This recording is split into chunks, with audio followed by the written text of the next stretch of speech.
मित्रांनो, तुमचं पुन्हा एकदा GB स्टोरी टेलर या यूट्यूब चॅनलवर स्वागत आहे. आजच्या आपल्या गोष्टीचं नाव आहे चिंचेच्या पारंब्या. लेखिका स्नेहा बस्तोडकर. पण गोष्ट सुरू करण्याआधी जर कोणी या चॅनलवर पहिल्यांदाच आलेले असाल तर त्यांनी या चॅनलला सबस्क्राईब करायला विसरू नका. चला तर मग अजिबात वेळ न घालवता गोष्टीला सुरुवात करूया.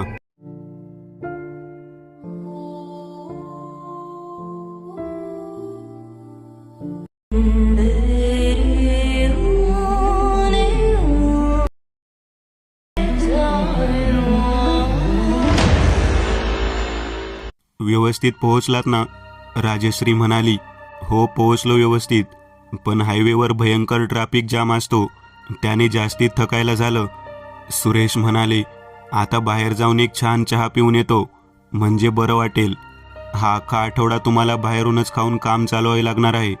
तरी मी म्हणत होते काहीतरी करा आणि एक आठवडा बदली अजून लांबवून घ्या, म्हणजे सगळ्यांना एकत्र जाता आलं असतं.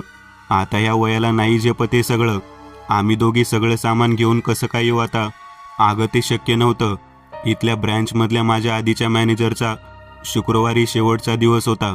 मला आज काही करून जॉईन करावंच लागणार आहे. आणि असंही नेत्राची परीक्षा आटोपली की तुम्ही दोघी या शुक्रवारी. आणि आता शेवटची बदली आहे. 2 वर्ष उरली आहेत. पुढे रिटायरमेंट. आणि सामानाचं म्हणशील तर मूव्हर्स अँड पॅकर्सना बुक केलं आहे. तू काळजी नको करू. हो ठीक आहे. बरं आहो, मी काय म्हणते, खालच्या काकूंना एकदा भेटून या. हो, भेटावे लागेल. अंगणातल्या चिंचेच्या झाडाच्या फांद्या आपल्या हॉलच्या खिडकीतून आत येतात. काकूंना विचारून कोणी माणूस बोलावून त्या कापून घेतो. ठीक आहे, चला आता ठेवते. संध्याकाळच्या स्वयंपाकाला लागते. तुम्हाला डबा दिलाच आहे, तो नंतर खाऊन घ्या. आणि काळजी घ्या स्वतःची. पाहता पाहता अख्खा आठवडा संपला आणि राजश्री आणि नेत्रा सर्व सामान घेऊन मूव्हर्स अँड पॅकर्स सोबत मुंबईहून पुण्याला पोहोचल्या. अहो दादा, जरा सांभाळून. त्यात TV आहे, व्यवस्थित न्या. अहो ताई, आमचं रोजचं काम आहे, आम्ही करू नीट. राजश्री, त्यांना करू द्या त्यांचं काम. तुम्ही बसा दोघी जरा निवांत. अहो तुम्हाला बरं नाही का? असं का वाटतंय? हो, जरा 2 दिवसांपासून पोट बरं नाही आहे. हे तर होणारच होतं. बाहेरचं खाऊन पोट बिघडायचंच. औषध आणली का? नाही ग, अख्ख्या आठवड्यात वेळच नाही झाला. आता जातो. ठीक आहे, तोपर्यंत मी खालच्या काकूंना भेटून येते. नको सोड, नको जाऊस. त्या जरा विचित्र वाटतात. मीही गेलो होतो, पण त्या काही बोलल्या नाही, नुसतं पाहतच राहतात. त्या झाडाच्या फांद्या कापलेल्या त्यांना आवडल्या नाही आहे बहुतेक. रात्री जेवायला सगळे सोबतच बसले होते. राजश्रीने विचारलं, काय म्हणाले डॉक्टर? काही टेस्ट करायला सांगितल्या, त्या करूनच आलो. रिपोर्ट उद्या येतील. पहाटे राजश्री तिच्या अंगणात होती. अचानक तिला कसला आवाज आला. तिने मागे फिरून पाहिलं. मधुकर आणि नेत्रा दोघीही त्या चिंचेच्या झाडाखाली उभे होते. तिची नजर झाडाच्या दुसऱ्या बाजूला गेली. तिथे एक काळी आकृती उभी होती. ते झाडावर कुऱ्हाडीने वार करत होते. राजश्रीने हाक मारून मधुकर आणि नेत्राला सावध करण्याचा खूप प्रयत्न केला, पण ते दोघेही तिथेच उभे राहिले. आणि तिच्या डोळ्या देखत ते झाड त्यांच्यावर तुटून कोसळू लागलं.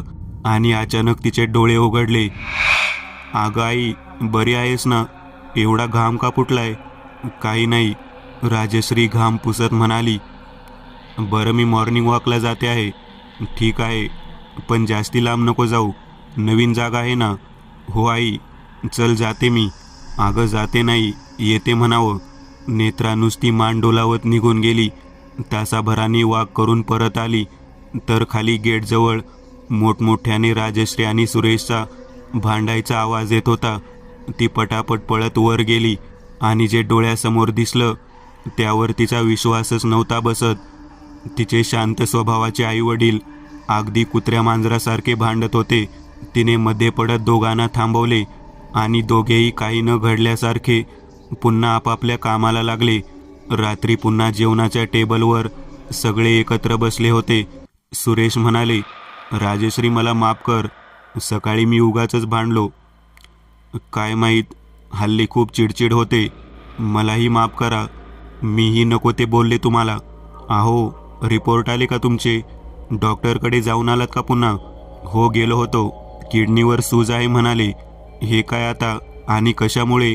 राजश्री जरा काळजीतच म्हणाली. त्यांनी काही औषधे दिली आहे, आठवडाभर घ्यायचे सांगितले आहेत. काही फरक नाही पडला तर पुढे अजून टेस्ट. काळजी नको करू, होईल बरं. बरं मला सांग, सगळं सामान पाहून घेतलंय ना? सगळं नीट आणलंय ना? अहो, आपल्या देवाऱ्यातील गणपतीची मूर्ती नाही सापडत आहे. सामानात नीट भरली होतीस ना? हो आहो. काय माहीत सामान शिफ्ट करताना त्यांच्या ट्रकमध्ये तर नाही राहिली ना? तसं असेल तर त्यांना सापडल्यावर ते देतीलच परत. तरी मी गोष्ट करून ठेवतो. पण त्यांना कुठे माहिती होतं ही त्यांच्यावरच्या संकटाची ही फक्त सुरुवात होती. पुढे नियतीने त्यांच्या वाटेला काय मांडून ठेवले होते त्याची त्यांना कल्पनाही नव्हती. सकाळी सुरेश आणि राजश्री डायनिंग टेबलवर चहा नाश्ता करत बसले होते. एवढ्यात नेत्रा मॉर्निंग वॉक करून पळत पळत घरात आली. आई बाबा, ह्या खिडकीत बघितलं का तुम्ही? चिंचेच्या फांद्या पुन्हा आतमध्ये आल्या आहेत. अगं असं कसं होईल?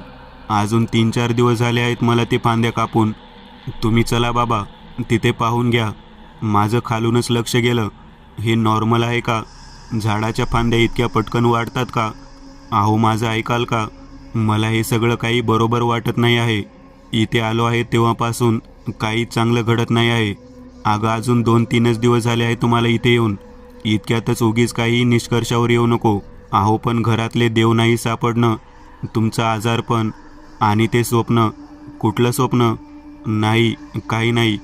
तुमची सकाळची औषधे घेतली का? राजश्री विषय पालटत म्हणाली. हो घेतली. आज ऑफिसला नाही जात पण जरा बरं नाही वाटत आहे आणि घरीच आहे. तर त्या झाड कापणाऱ्यालाही परत बोलावून घेतो. रात्री राजश्री दिवसभरच्या सगळ्या घटना आठवत निवांत बेडवर पडली होती. खिडकी बाहेरून चिंचेच्या झाडामागून स्ट्रीट लाईटचा हलका प्रकाश येत होता.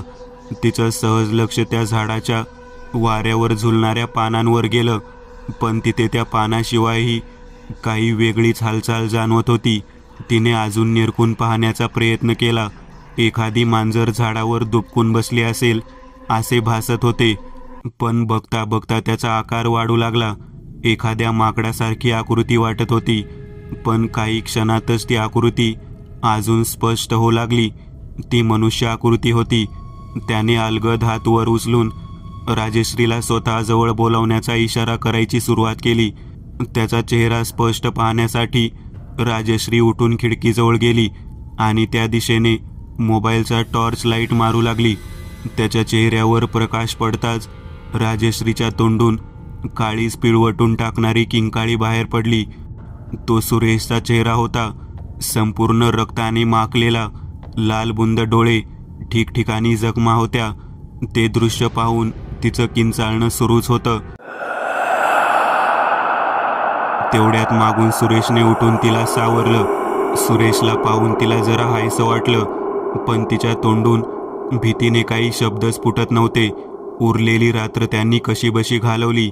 पहाटे उठून सुरेश दूध आणायला बाहेर पडले. अंगणातून बाहेर पडले होते. एवढ्यात बाजूला राहणाऱ्या जोशी काकांनी त्यांना अडवले. काय म्हणता सुरेशराव, तब्येत पाणी बरं आहे ना? सुरेश त्यांना मान डोलावून एक स्माईल देऊन पुढे निघाले. अहो थांबा, काकांनी पुन्हा अडवले. तुमच्याशी जरा बोलायचं आहे. तुम्ही इथे राहायला आलात तेव्हापासून बोलू बोलू म्हणत होतो, पण योग्य आहे की नाही ते कळलं नाही. पण काल रात्री तुमच्याकडून जोरात किंचाळण्याचा आवाज रात्री आला. मग आज राहवलं नाही म्हणून सांगतो.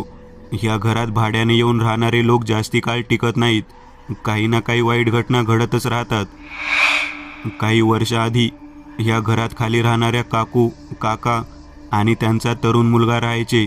मग अचानक एक दिवशी आजारपणाने त्यांचा तरुण मुलगा वारला. पाठोपाठ काका वारले. त्यामुळे त्या दोघांच्या अंत्यविधी काही योग्य रीतीने झाल्या नाही. पण त्या घटनेनंतर काकू एकट्याच राहिल्याने ते त्या चिंचेच्या झाडाची खूप काळजी घेऊ लागल्या. कधी कधी तर त्या काकू झाडासोबत बोलतानाही दिसल्या आहेत. इथे काही लोक म्हणतात की त्यांनी त्यांच्या मुलाच्या अस्त्या त्या चिंचेच्या झाडाखाली मातीमध्ये दाटल्या आहेत. आता हे कितपत खरं किंवा खोटं ते माहीत नाही. पण त्यानंतर त्यांनी वरचा मजला भाड्याने द्यायचा सुरू केला आणि सगळ्याच भाडेकरूंना काही ना काही वाईट अनुभव येत राहतात इथे. जोशी काकांच्या सांगितलेल्या वस्तूंचा विचार करत करत सुरेश दूध आणि पेपर घेऊन घरी आले. या वस्तूवर विश्वास ठेवायचा की नाही हे त्यांना समजत नव्हतं. ते असेच सुन्न मनाने येऊन डायनिंग टेबलवर बसले. आहो, राजश्री टेबलवर सुरेशचा फोन ठेवत म्हणाली, तुमच्या जुन्या ब्रँचमधल्या मित्राचा म्हणजे शिरीषदादांचा कॉल आला होता तुमच्या मोबाईलवर. तुम्हाला कॉल बॅक करायला सांगितले. सुरेशनी पटकन फोन उचलून शिरीषदादांना कॉल लावला. अरे काय सुरेश, पुण्याला गेलास तर आम्हाला विसरलास वाटतं. अरे नाही, असं नाही, इथल्या व्यापामध्ये जरा गुंतलो होतो. तू सांग काय म्हणतोस? मी काय म्हणणार, आईच कालपासून तुझी खूप आठवण काढते आहे. धर, तिच्याशीच बोल. घे आई, सुरेशचा फोन आहे. शिरीषदादा त्यांच्या आईजवळ फोन देत म्हणाले, कसं आहेस बाळ? तब्येत कशी आहे? औषधे वेळेवर घेतोय ना? हो काकू, घेतो आहे औषध. तुम्हाला कसं कळलं? तुला काय वाटलं तुम्हाला सांगितलं नाही तर मला समजणार नाही? अरे हो काकू, विसरलोच होतो. पण नुसता एवढाच नाही, अजूनही खूप काही समजलं आहे. काल स्वामी आले होते स्वप्नात. तुझ्या कुटुंबावर खूप भयानक संकट ओढावले आहे. तुम्ही तिथून लवकरच बाहेर पडायची गरज आहे. कुठून काकू? एवढं म्हणतात सुरेशनं राजश्रीला जवळ बोलावून फोन स्पीकरवर केला. ज्या घरात राहतात ती वास्तू चांगली नाही आहे. तिथे अंगणात एक झाड आहे, त्यावर काही काळ्या सावल्यांचा वास आहे. तुमच्यासोबत ज्या वाईट वस्तू घडत आहेत किंवा जे वाईट अनुभव येत आहेत त्याला तेच कारण आहे. तुमच्याकडूनही नकळत देवाचा काही अपराध झाला आहे. म्हणजे मी सांगेन तेवढं नीट ऐका आणि तसंच करा. आज गुरुवार आहे. जवळच्या दत्ताच्या देवळात तिघेजण जाऊन अंगारा घेऊन या. तो रोज लावत राहा आणि लवकरच दुसरी जागा शोधा. ह्या शनिवारच्या आधी त्या घराबाहेर पडा. काहीतरी अभद्र घडण्याचे संकेत येत आहेत मला. सांगितलं तेवढं नीट करा आणि देवाचा धावा करत राहा. काळजी घ्या. त्यांनीही जास्त वेळ न दवडता लगेच गाडी काढली आणि जवळच्या दत्त मंदिरात जाऊन अंगारा आणला. गाडीतून परत घरी येताना सगळे गप्प होते. इतकं सगळं काही घडत होतं आणि तेही विश्वास ठेवण्याच्या पलीकडे. आहो, राजश्री गाडीतली शांतता भंग करत म्हणाली, आता 2 दिवसात नवीन जागा कुठून मिळायची? तू काळजी नको करू, मी बघतो काही क्वार्टर्समध्ये काही जागा रिकामी आहे का त्याची तपास करतो. आताच फोन लावतो, थांब. आहो नको चालू गाडीत. राजश्रीचं एवढं वाक्य पूर्ण व्हायच्या आतच समोरून दुसऱ्या गाडीने येऊन त्यांच्या गाडीला जोरात टक्कर मारली. तिघांनीही सीट बेल्ट लावले असल्याकारणाने काही मोठे नुकसान नाही झाले. तिघांनाही जोरात धक्का बसल्यामुळे जरा जरा खरचटलं. गाडीचे मात्र बरंच नुकसान झालं. तो ट्रक बोलावून गाडी रिपेअरला पाठवली आणि रस्त्यावर ॲक्सिडेंट झाल्यामुळे पोलिसांच्या कार्यवाहीत अडकले ते वेगळं. गाडीची अवस्था खराब झाल्याने त्यांना इथे तिथे फिरून भाड्यावर दुसऱ्या जागा शोधणं अजूनच अवघड झालं. पण क्वार्टर्समध्ये जागा मिळाली. त्यांनी लगेच दुसऱ्या दिवशी म्हणजे शुक्रवारी मोअर्स अँड पॅकर्सना बोलावलं शिफ्टिंग करायला. पण आजची काल रात्र कशीबशी घालवायची होती. रात्री जेवायलाच बसले होते एवढ्यात डोअर बेल वाजली. नेत्राने दार उघडलं तर खालच्या काकू होत्या. हातातलं भांडं नेत्राला देत म्हणाल्या, खीर केली आहे. म्हटलं तुम्हालाही द्यावी. माझ्या मुलाची खूप आवडीची होती. आज त्याचं श्राद्ध आहे, त्यासाठी केली होती. तिघेजण खाऊन घ्या. एवढं म्हणून एक मार्मिक हास्य करत त्या निघून गेल्या.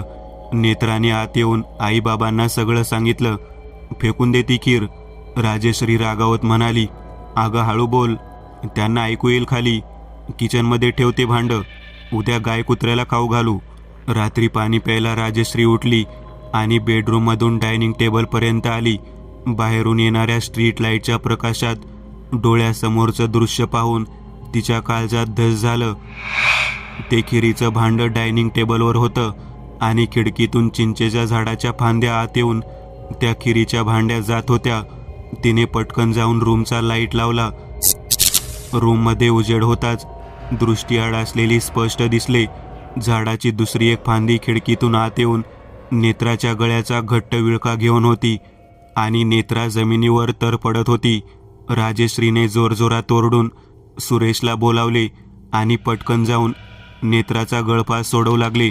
सुरेशनेही पटकन येऊन डोळ्यासमोरचं दृश्य पाहता हातोडी घेऊन त्या फांदीवर वार करायचे सुरू केले आणि ती फांदी तोडून टाकली.